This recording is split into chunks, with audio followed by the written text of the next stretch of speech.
Good afternoon. Good afternoon. Okay, so today we will study about lease and hire purchase. दो term है, दो अलग अलग term है. एक लीज है, एक हायर परचेज है. ठीक है. देखो, हायर परचेज का मतलब जहां पर जो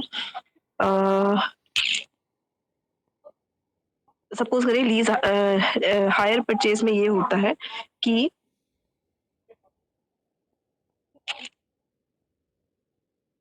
हमें कोई भी एसेट जो है सपोज करिए उसको यूज करना है. ठीक है, एसेट को यूज करना है, लेकिन हम जो है हमारे पास अभी उतना अमाउंट नहीं है, या हम बोल सकते हैं कि हमारे पास इतना लमसम अमाउंट नहीं है, या टोटल इतना ह्यूज अमाउंट नहीं है कि जिससे हम परचेज कर सकें उस एसेट को.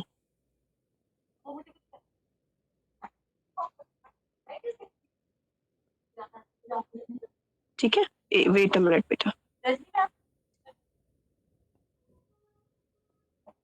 Wait a minute.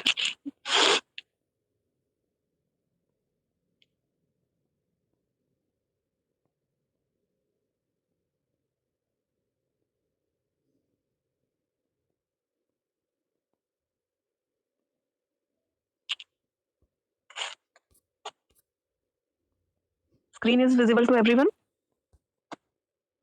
Yes, ma'am. Okay. Hire purchase जो है एक तरह का लीगल टर्म है, हम बोल सकते हैं एक तरह का कॉन्ट्रैक्ट है. ठीक है, इसमें क्या होता है कि जो परचेजर होता है, मतलब जिसको कि वो पर्टिकुलर एसेट जो है वो परचेज करना है, he agrees to pay for asset for goods in instalment. ठीक है, या एक percentage pay over a number of months में पेमेंट करना होता है. ठीक है, जैसे मान लीजिए कनाडा या यूएस में जो है हायर परचेज को हम इंस्टॉलमेंट प्लान भी बोलते हैं. ठीक है,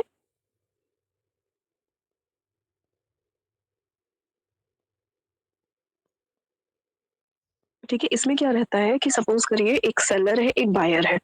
ठीक है, बायर को पर्टिकुलर एसेट जो है वो बाय करना है, लेकिन अभी उसके पास एक ह्यूज अमाउंट नहीं है कि वो बाय कर सके. तो इस कंडीशन में क्या होगा, जो बायर होगा वो सेलर से ये बोलेगा कि भाई मैं अभी आपको कुछ डाउन पेमेंट जो है वो मैं कर दे रहा हूँ, सपोज करिए 10%, 20%, 30% जितना भी है, और बाकी का जो अमाउंट है वो मैं आपको इंस्टॉलमेंट में पे करूंगा. लेकिन इसमें क्या होता है कि इंस्टॉलमेंट में भाई जो बायर है वो तो इंस्टॉलमेंट में पेमेंट करता जा रहा है. ठीक है, जब टोटल अमाउंट पे हो जाता है उस कंडीशन में जो ओनरशिप है वो सेलर से बायर पर ट्रांसफर हो जाती है. ओके, और ओनरशिप जो है वो सेलर से बायर के ऊपर जो है वो ट्रांसफर हो जाती है. कब हो जाती है, जब बायर जो है वो पूरा पेमेंट कर देता है. पेमेंट जो है वो कैसे करता है, इंस्टॉलमेंट में करता है. भाई उसे एसेट परचेज करना है. ठीक है, परचेज करना है, लेकिन अभी उसके पास क्योंकि ह्यूज अमाउंट नहीं है, तो वो कुछ डाउन पेमेंट करके एसेट को एसेट को यूज करने का राइट जो है वो बायर को मिल जाता है. बायर जो है एसेट को यूज भी करता जा रहा है, दूसरा वो अपना इंस्टॉलमेंट में पेमेंट भी करता जा रहा है. जैसे ही पूरा अमाउंट पे हो जाता है उस कंडीशन में क्या होता है कि ओनरशिप जो है वो सेलर से बायर के ऊपर ट्रांसफर हो जाती है.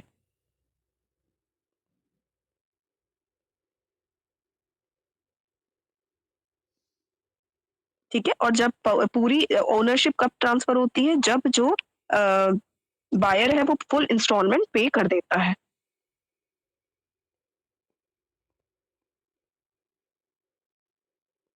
ठीक है, इसमें क्या होता है, जो हायरर होता है उसके पास ये ऑप्शन भी होता है कि वो एग्रीमेंट को जो है वो टर्मिनेट कर सकता है. कब, जबकि पूरे इंस्टॉलमेंट पे ना किए गए हों, या ये भी है कि भाई वो जो है ओनरशिप को वो अब वो सोच रहा है कि भाई ये नहीं दे पा रहा है या इंसॉल्वेंट हो गया है जो बायर है, तो उस कंडीशन में ये जो कॉन्ट्रैक्ट है उसको हायरर जो है वो टर्मिनेट कर सकता है. और अब ये भी हो सकता है कि वो अपना जो ये पर्टिकुलर एसेट है वो किसी और पर्सन को भी दे सकता है.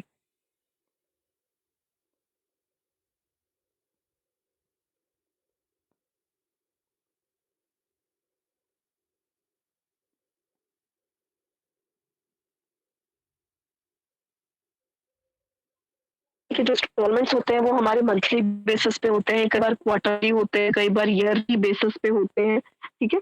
तो जो ये हायर परचेज़ में ये होता है कि हमें जो है एक अमाउंट पे करना है, लेकिन उसका जो करने का जो वे है वो बायर और सेलर्स के बीच में डिसाइड होता है।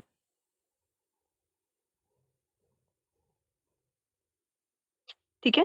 अब हायर परचेज़ जो है वो there are 2 types of hire purchase, एक हमारा होता है इंस्टॉलमेंट प्लान, एक हमारा होता है डेफर्ड पेमेंट प्लान। ठीक है? इंस्टॉलमेंट प्लान जहाँ पे हमें पता है कि भई हमने एक प्लान ऐसे डिसाइड किया है कि जिसमें हम मंथली पेमेंट करेंगे, ठीक है? एक सर्टेन एक पर्टिकुलर डेट पर, ठीक है? और कितने ड्यूरेशन के लिए पेमेंट करना है।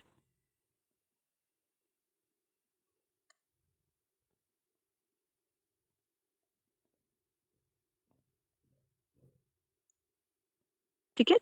और डेफर्ड पेमेंट प्लान में क्या होता है कि इसमें क्या होता है, जो प्रॉपर्टी होती है, ठीक है? वो इमीडिएटली किसके पास आ जाती है? बायर के पास, ठीक है? और जैसे ही वो पेमेंट स्टार्ट करता है, वैसे ही उसको यूज़ करने का राइट मिल जाता है।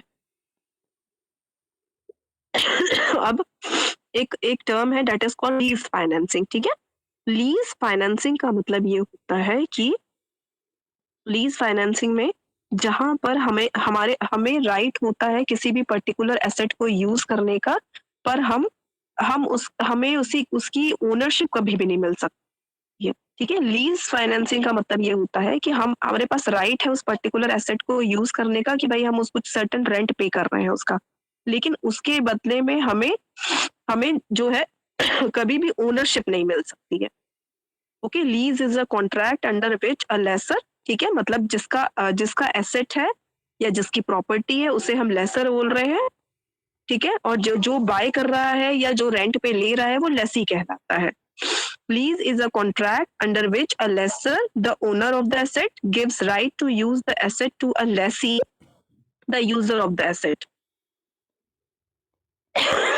For an agreed period of time.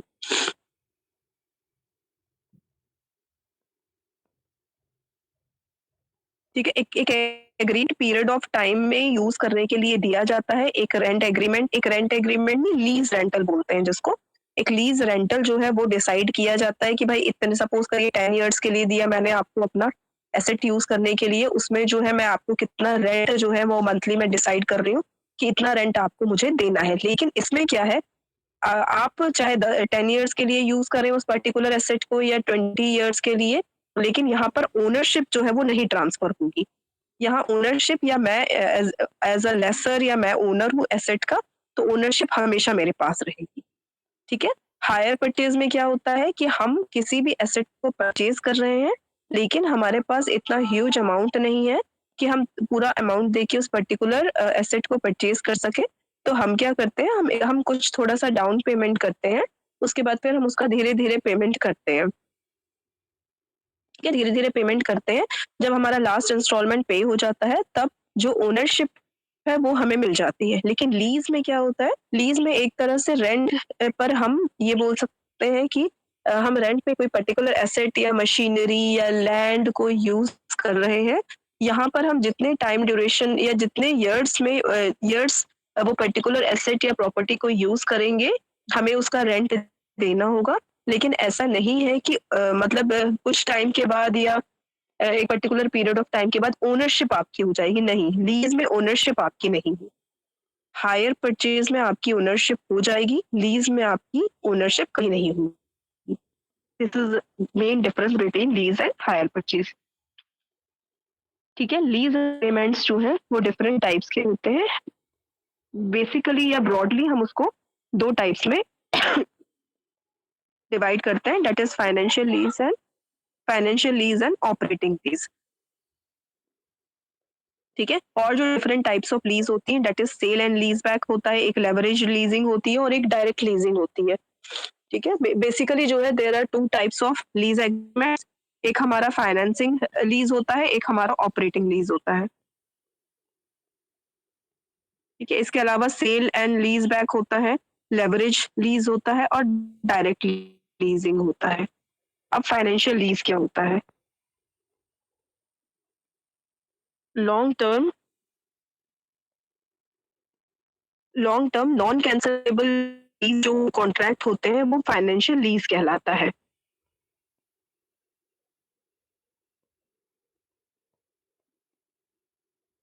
ठीक है? इसमें सेम वैसा ही है कि भाई जो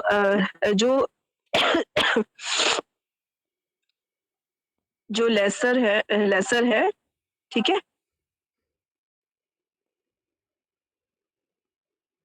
ठीक है?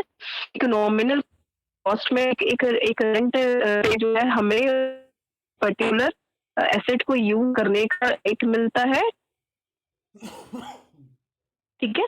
अब हमारे पास देखिए जो लेसी है मतलब बायर है या जो यूज़र है, ठीक है? जो कि पर्टिकुलर एसेट को यूज़ कर रहा है, उसके पास ये ऑप्शन भी होता है कि भाई आप पर्टिकुलर मान लीजिए आज मेरे पास नहीं है उतना ह्यूज अमाउंट कि मैं किसी भी एसेट को परचेज़ कर सकूँ या लैंड का या मशीनरी को परचेज़ कर सकूँ, तो उसको मैंने लीज़ पर ले लिया। लेकिन मान लीजिए फ्यूचर में अगर मेरे पास इतना ह्यूज अमाउंट या इतना टोटल लमसम अमाउंट आ गया कि अब मैं उस पर्टिकुलर लैंड को या मशीनरी को परचेज़ कर सकती हूँ, तो अब मैं जो है आफ्टर 5 इयर्स या 10 इयर्स मैं ये सोचती हूँ कि भाई मेरे पास ऑप्शन है, ठीक है? कि मैं परचेज़ कर सकती हूँ। अगर जो लेसर है या जो ओनर है सेट का अगर वो तैयार हो जाता है, तो मेरे पास ऑप्शन है कि मैं इसको परचेज़ कर सकती हूँ।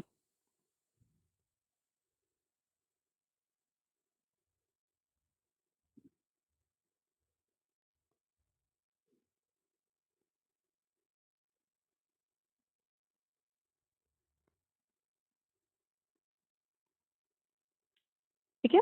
फाइनेंशियल लीज़ में क्या होता है कि मान लीजिए कोई भी मेंटेनेंस का कॉस्ट है या कुछ रिपेयर है, ये सब जो है वो लेस को बेयर करना पड़ता है। जबकि ऑपरेटिंग लीज़ में क्या होता है, ये सब जो है वो लेसर बेयर करता है। ठीक है? फाइनेंशियल फाइनेंशियल लीज़ में मेंटेनेंस कॉस्ट हो गया या कोई भी रिपेयर हो गया, ये जो है किसको बेयर करना पड़ता है? जो लेसी है, जो यूज़र है या ज ठीक है? उसको बेयर करना पड़ता है और ऑपरेटिंग लीज़ में क्या होता है कि ये जो जितने भी कॉस्ट है, चाहे वो मेंटेनेंस कॉस्ट हो, चाहे रिपेयरिंग कॉस्ट हो, वो ओनर को बेयर करना पड़ता है।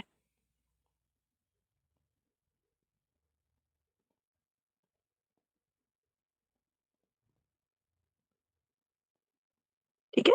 ऑपरेटिंग लीज़ में क्या होता है कि जो लेसी होता है, ठीक है? उसके पास एक लिमिटेड राइट होता है पर्टिकुलर एसेट को यूज़ करने का। ठीक है? और जो जो लेसर है, वो किसी भी तरह का मेंटेनेंस है या कोई भी रिपेयर है, उसके लिए रिस्पॉन्सिबल कौन होता है? जो ओनर होता है। और इसमें क्या होता है कि जो लेसी होता है, उसके पास कभी ये ऑप्शन नहीं होता कि वो उस पर्टिकुलर एसेट को परचेज़ कर सके।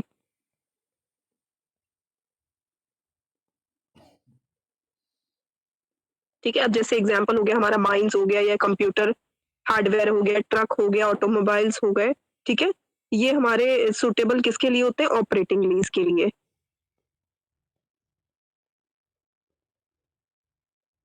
ठीक है?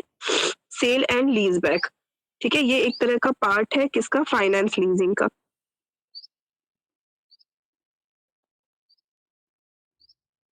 ठीक है? इसमें क्या होता है जो ओनर है एसेट का, ठीक है? वो अपने एसेट को जो है वो एसेट को सेल कर देता है पार्टी को मतलब बायर को।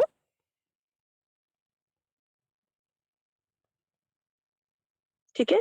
और वो क्या करता है इन रिटर्न जैसे वो लीज़ रेंटल देता है, ठीक है? तो लीज़ रेंटल ना देके वो जो टोटल कॉस्ट है या टोटल अमाउंट जो कि उसकी प्रॉपर्टी का बन रहा है, वो प्रॉपर्टी का अमाउंट जो है वो उसको पे करेगा।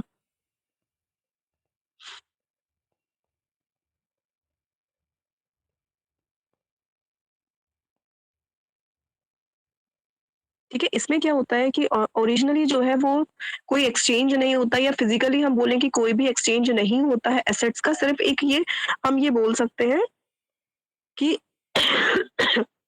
ये जितने भी तरह का ट्रांज़ैक्शन जो है, ये सिर्फ़ रिकॉर्ड में शो किया जाता है। या हम सिंपली बोल सकते हैं एक तरह से पेपर ट्रांज़ैक्शन होता है। ठीक है, और जनरली ये उन सारे एसेट्स पे एप्लीकेबल होता है this type of lease financing, जहां पर वो सारे एसेट जिनमें डेप्रिसिएशन के चांसेस, जैसे है, ठीक है, उसमें कोई भी डेप्रिसिएशन का चांसेस नहीं है।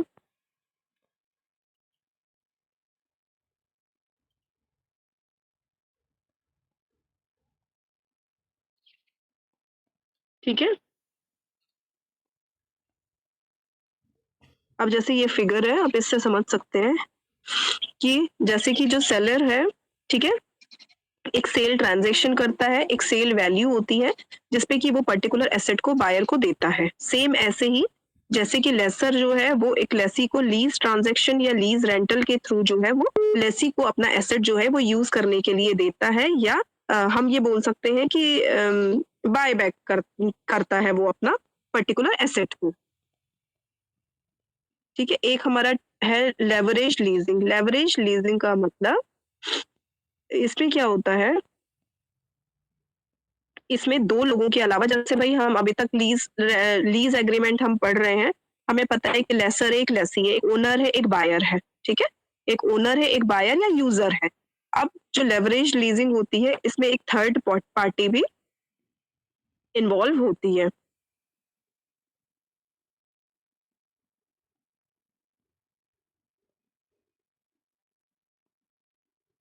ठीक है? थर्ड पार्टी जो है, इसमें क्या होता है कि जो लेसर है, ठीक है? वो एक एक क्या करता है, वो जो लेसर है वो बोरो करता है, एक समझो जो परचेज़ कॉस्ट सपोज़ करिए 80% है किसी भी एसेट का, ठीक है? वो थर्ड पार्टी से बोरो करता है, मतलब जो लेंडर है उससे, ठीक है? और जो एसेट है वो एज़ अ सिक्योरिटी जो है रखा जाता है, लोन के अगेंस्ट में एज़ अ सिक्योरिटी जो है वो पर्टिकुलर एसेट को रखा जाता है। और जो लेंडर है, उसको डायरेक्टली पे किया जाता है लीज़ रेंटल्स। किसके द्वारा पे किया जाता है? लेसी के द्वारा।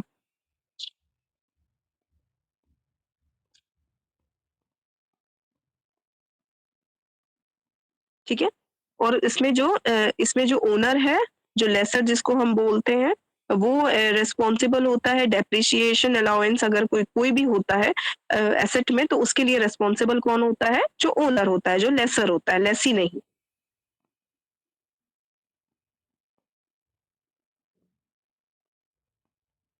लास्ट इज़ डायरेक्ट लीजिंग, ठीक है? डायरेक्ट लीजिंग में क्या होता है, इसमें क्या होता है कि जो मैन्युफैक्चरर है, ठीक है? उससे हम डायरेक्टली लीज़ पर कोई भी एसेट को यूज़, मान लीजिए कोई भी मशीनरी है, तो हम उसी ऑर्गेनाइज़ेशन, उसी भी फर्म से वो पर्टिकुलर मशीनरी को बाय कर रहे हैं, जो कि हमें यूज़ करनी है। मतलब कि हम किसी जो ओनरशिप है, वो ओनरशिप जो है वो मैन्युफैक्चरर के पास है, ठीक है? उसने हमें दिया है यूज़ करने के लिए, ठीक है? अब जैसे मान लीजिए डिफरेंट वेज़ हैं, जैसे मान लीजिए मैन्युफैक्चरर है या फाइनेंस कंपनीज़ हैं या इंडिपेंडेंट कोई लीज़ कंपनी है, ठीक है? ये सारे जो हैं वो लेसर होते हैं, डायरेक्ट लेसर होते हैं एसेट प्रोवाइड करने के, ठीक है? किसको प्रोवाइड कराते हैं? लेसी को प्रोवाइड कराते हैं। अब what are the advantages of leasing? ठीक है, एडवांटेजेस ऑफ लीजिंग में क्या होता है, इट सेव्स द कैपिटल, ठीक है, कैपिटल हमारा सेव होता है, जो हमें ह्यूज कैपिटल चाहिए किसी भी एसेट को परचेज करने के लिए, तो हमें ह्यूज एसेट जो है वो नहीं देना पड़ता है, या नहीं ह्यूज कैपिटल जो है वो नहीं रिक्वायर्ड होता है, अगर हमें मान लीजिए सिर्फ पर्टिकुलर एसेट को यूज करना है। And it provides flexibility and convenience, ठीक है, कैश फ्लो की प्लानिंग में लीज जो है वो यूज होता है। और दूसरा जो है इम्प्रूवमेंट इन लिक्विडिटी, लिक्विडिटी के इम्प्रूवमेंट के लिए हम लीज को जो है एक एक अच्छा तरीका है,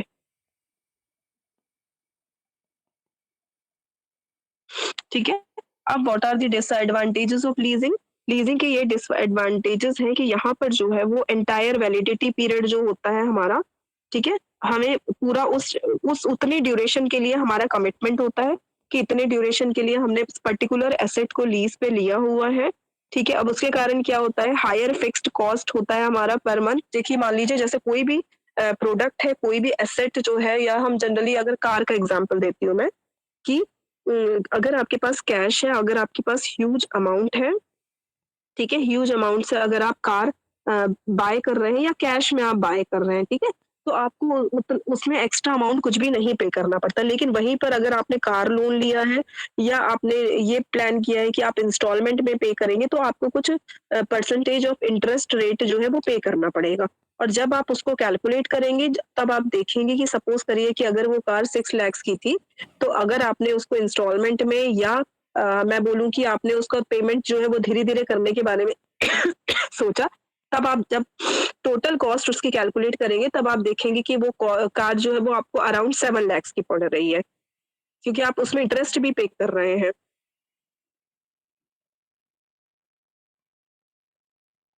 ठीक है? तो इसीलिए कोई भी चीज़ जो कि आप इंस्टॉलमेंट में ले रहे हैं, उसमें आपको कुछ इंटरेस्ट पे करना पड़ता है, और कोई भी चीज़ जो कि आप कैश में बाय कर रहे हैं, तो उसमें जो है वो आपको बेनिफिट होता है। ठीक है? और लीज़िंग में क्या है, आपको कोई भी टैक्स बेनिफिट नहीं मिलता है।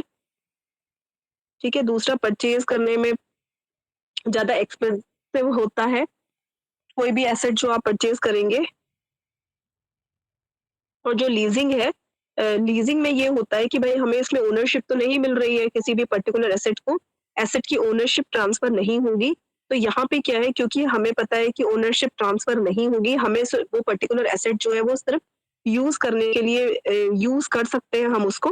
तो यहाँ पर क्या है, जो लेसर है, ठीक है? वो लेसर जो है वो हमेशा जो लीज़ रेंटल जो है वो बहुत हाई रखता है। तो इसलिए हम बोलते हैं कि जो एक लीज़िंग है, it is one of the expensive way of financing.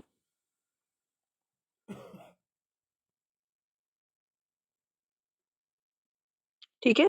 These are the different terminology in leasing, जैसे हमारा अपफ्रंट लीज़ होता है, बैक एंडेड लीज़ होता है, प्राइमरी लीज़ होता है, सेकेंडरी लीज़ होते हैं, ठीक है? अपफ्रंटेड लीज़ में क्या मतलब होता है? अपफ्रंटेड का मतलब ये है कि शुरू के स्टार्टिंग के इयर्स में आपसे ज़्यादा जो है वो लीज़ रेंटल लिया जाएगा, और जो लेटर इयर्स होंगे उसमें क्या होगा कि उतना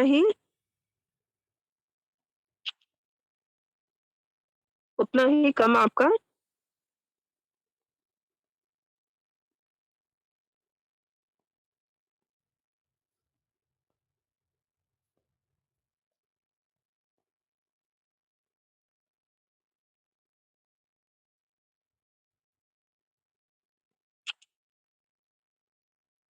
ठीक है? मतलब स्टार्टिंग के इयर्स में आपको ज़्यादा रेंटल पे करना पड़ेगा, और बाकी फिर जितने जैसे-जैसे टाइम ड्यूरेशन पास होता जाएगा, वैसे-वैसे आपका रेंटल जो है वो कम होता जाएगा। और सेम ऐसे ही इसका अपोज़िट होता है back ended leases. Back ended lease का मतलब जहाँ पर आपको स्टार्टिंग में कम पे करना पड़ेगा, बाद में ज़्यादा पे करना पड़ेगा।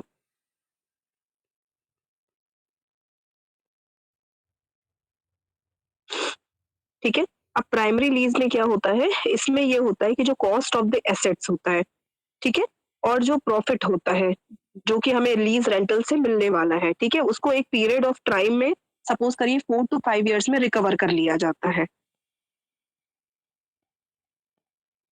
ठीक है? और जो सेकेंडरी लीज़ होता है, इसमें क्या होता है, एक परपेचुअल, या हम बोल सकते हैं कि एक नॉमिनल लीज़ रेंटल जो है वो हम लोगों को मिलता है, या हम लोग उसको लेते हैं, एक नॉमिनल लीज़ रेंटल में। क्रॉस बॉर्डर लीजिंग, जहाँ पर ये जो 2 लेसर और लेसी हैं वो डिफरेंट डिफरेंट कंट्रीज़ से बिलॉन्ग करते हैं, ठीक है? इसको हम क्रॉस बॉर्डर लीजिंग बोलते हैं।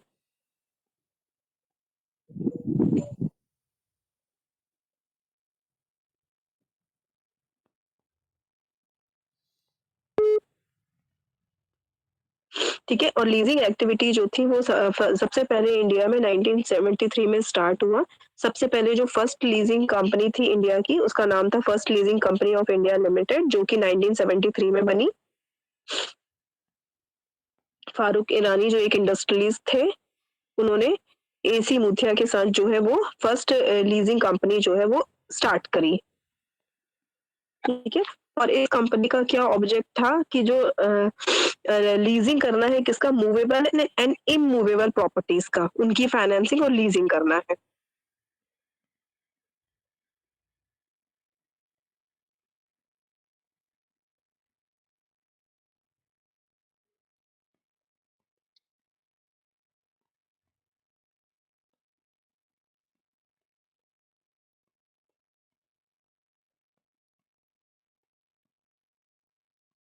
ठीक है? और आरबीआई के रिकॉर्ड के अनुसार जो है वो 1980 में जो है सिर्फ 2 लीजिंग कंपनी थी इंडिया में, और धीरे-धीरे जो है उनका उनका जो फिगर है वो बढ़ के जो है वो अराउंड 339 हो गई थी 1986 में।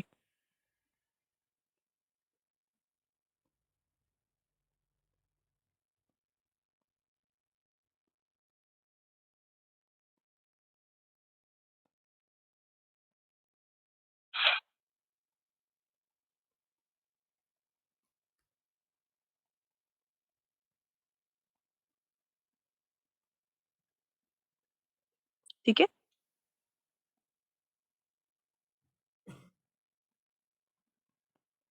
अब what is the difference between hire purchase financing and lease financing, दोनों में क्या डिफरेंस होता है? देखो, दोनों ही हायर परचेज़ फाइनेंसिंग हो या लीज़ फाइनेंसिंग हो, एक तरह से सिक्योर्ड लोन की ऑप्शन हम लोगों को अवेलेबल कराता है। दूसरा, दोनों में ही फिक्स्ड पेमेंट करना होता है।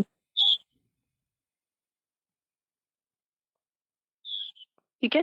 बस ये डिफरेंस होता है कि हायर परचेज़ में हम टोटल या फुल इंस्टॉलमेंट देने के बाद जो है वो पर्टिकुलर एसेट के ओनर बन जाते हैं, और यहाँ पे जब जहाँ पे हम लीज़ एग्रीमेंट या लीज़ फाइनेंसिंग की बात करते हैं, यहाँ पर हम सिर्फ लीज़ रेंट देते हैं, यहाँ पर ओनरशिप कभी भी हमारे ऊपर नहीं ट्रांसफ़र होती है।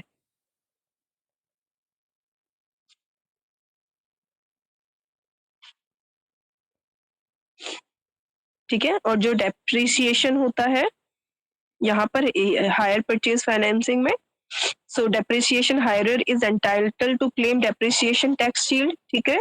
और यहाँ पे depreciation lessee is not entitled to claim depreciation tax shield, किसमें? लीज़ फाइनेंसिंग में, ठीक है?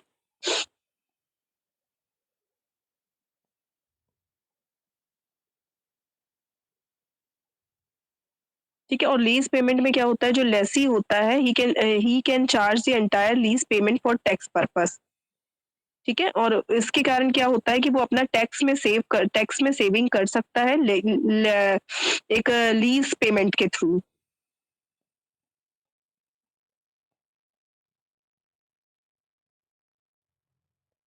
ठीक है? और यहाँ पे हायर परचेज़ में क्या होता है, जो हायरर होता है he can get tax benefit only on the interest of himself, अगर उसको इंटरेस्ट है तो वो कर सकता है ऐसा।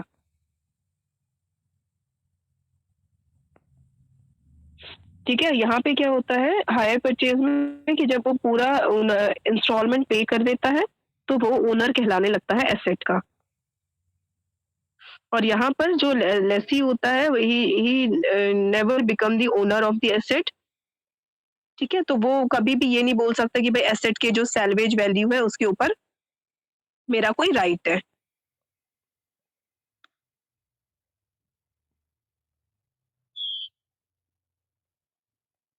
ठीक है? हायर परचेज़ में क्या है कि जो हायरर है, यूज़र है, उसके पास परचेज़िंग करने का ऑप्शन होता है। लीज़ फाइनेंसिंग में कोई ऑप्शन नहीं होता है कि जो यूज़र है वो पर्टिकुलर उसको परचेज़ कर सके। उसके पास कोई भी ऑप्शन नहीं होता है उस पर्टिकुलर एसेट को परचेज़ करने का। Is it clear what is the difference between lease and hire purchase? Yes, ma'am.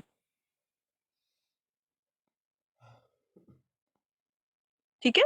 Lease मतलब वो एग्रीमेंट जहाँ पर एक यूज़र है, एक ओनर है एसेट का, तो ओनर जो है वो यूज़र को राइट देता है पर्टिकुलर एसेट को यूज़ करने का, और उसके बदले में जो यूज़र है वो ओनर को कुछ रेंट पे करता है, जिसे हम लीज़ रेंटल बोलते हैं।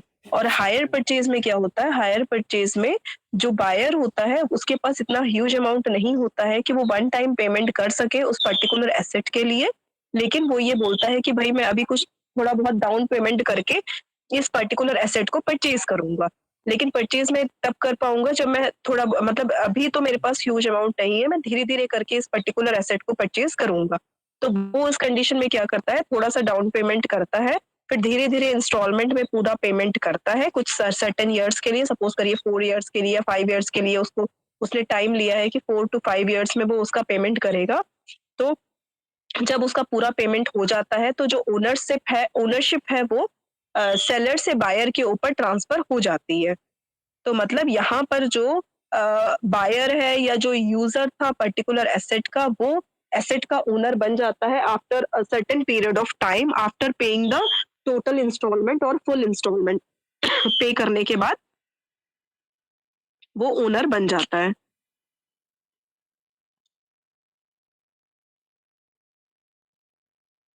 Is it clear to everyone? Lease and hire purchase? Yes, ma'am.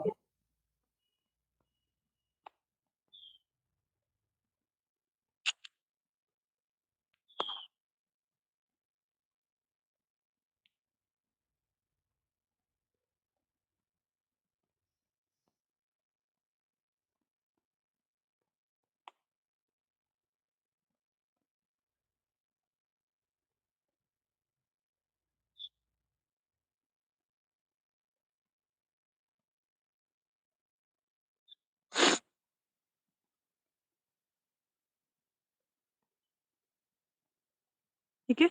और डिफरेंट टाइप जो है डिफरेंट टाइप्स ऑफ एसेट्स के लिए जो है वो डिफरेंट डिफरेंट वेज होते हैं, या तो हायर परचेज का तरीका होता है या तो फिर लीज फाइनेंसिंग का होता है। जैसे गवर्नमेंट वगैरह में अगर आप देखेंगे जो लैंड वगैरह है, उसको गवर्नमेंट जो है वो लीज पर देती है। सपोज करिए लॉन्ग ड्यूरेशन पे लीज चलता है, सपोज करिए 90 ईयर्स हो गया, 50 ईयर्स हो गया, 40 ईयर्स हो गया। पर यहाँ पर क्योंकि वो गवर्नमेंट के अंडर में होता है, तो गवर्नमेंट जो है वो कभी भी ये राइट नहीं देती है यूजर को या बायर को, बायर नहीं यूजर को, कि भाई वो इस पर्टिकुलर एसेट को बाय कर सके। ये ऑप्शन उसके पास अवेलेबल नहीं होता है बाय करने का। ठीक है, ये ऑप्शन होता है कि आप यूज कितने भी ईयर्स के लिए कर सकते हो, लेकिन आपके पास कभी ओनरशिप ट्रांसफर का या उसको बाय करने का कोई भी ऑप्शन नहीं होगा।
ओके।